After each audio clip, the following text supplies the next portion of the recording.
Avant de parler des événements de la semaine de la Passion, nous devons garder à l'esprit les difficultés entourant ce thème. Premièrement, il n'est pas possible de déterminer avec précision l'année au cours de laquelle la crucifixion de Jésus s'est produite. En fait, nous savons qu'il y a une erreur de quelques années dans notre filière. Ainsi, la semaine de la Passion s'est probablement produite entre 27 et 30 après JC. Deuxièmement, une difficulté similaire se produit sur le jour où Jésus-Christ a été crucifié. Il n'y a vraiment pas unanimité parmi les chercheurs à ce sujet. Certains soutiennent que Jésus a été crucifié mercredi, d'autres croient que c'était jeudi et que d'autres soutiennent que c'était vendredi. La discussion à ce sujet est très longue, et toutes les interprétations ont leurs arguments et difficultés. Mais la position la plus largement acceptée par les chercheurs est que la crucifixion de Jésus s'est produite un vendredi. Alors en ce vidéo, adoptons cette position traditionnelle. En outre, il convient de se rappeler que les Juifs ont raconté l'heure d'une manière très différente de celle actuelle, où la journée a commencé et s'est terminée avec le coucher du soleil. Ainsi, un événement qui a eu lieu mardi soir, par exemple dans le conte juif, était déjà considéré comme un événement de mercredi. Mais pour faciliter la compréhension dans cette vidéo, nous considérerons la chronologie de la semaine de la Passion avec le modèle actuel de comptage du temps.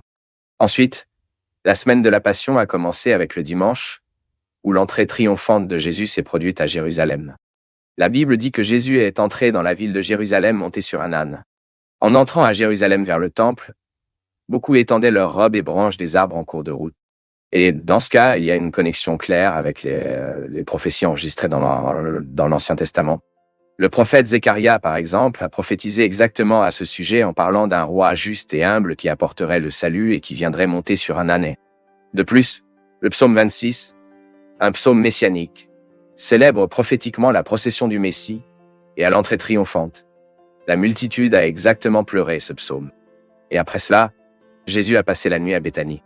Le lendemain, lundi, Jésus a quitté Béthanie pour aller à Jérusalem.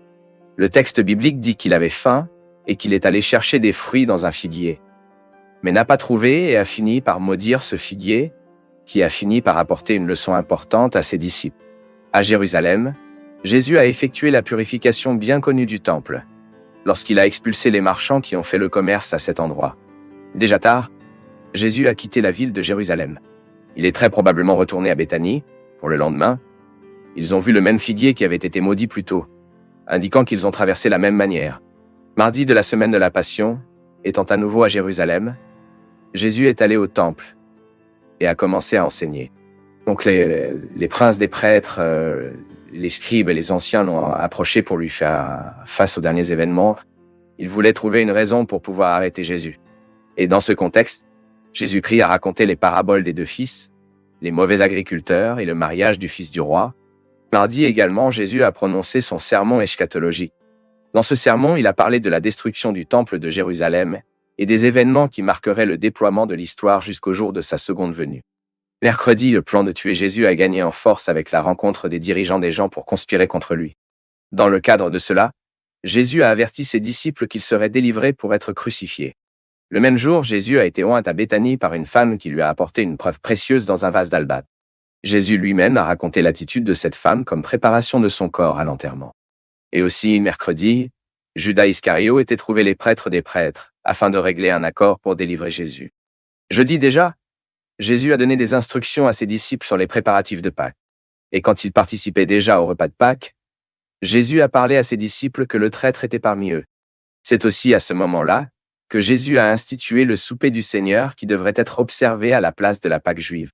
Le même jour, Jésus a également lavé les pieds des disciples, a averti que l'apôtre Pierre le refuserait et avait réconforté et prié en faveur des disciples.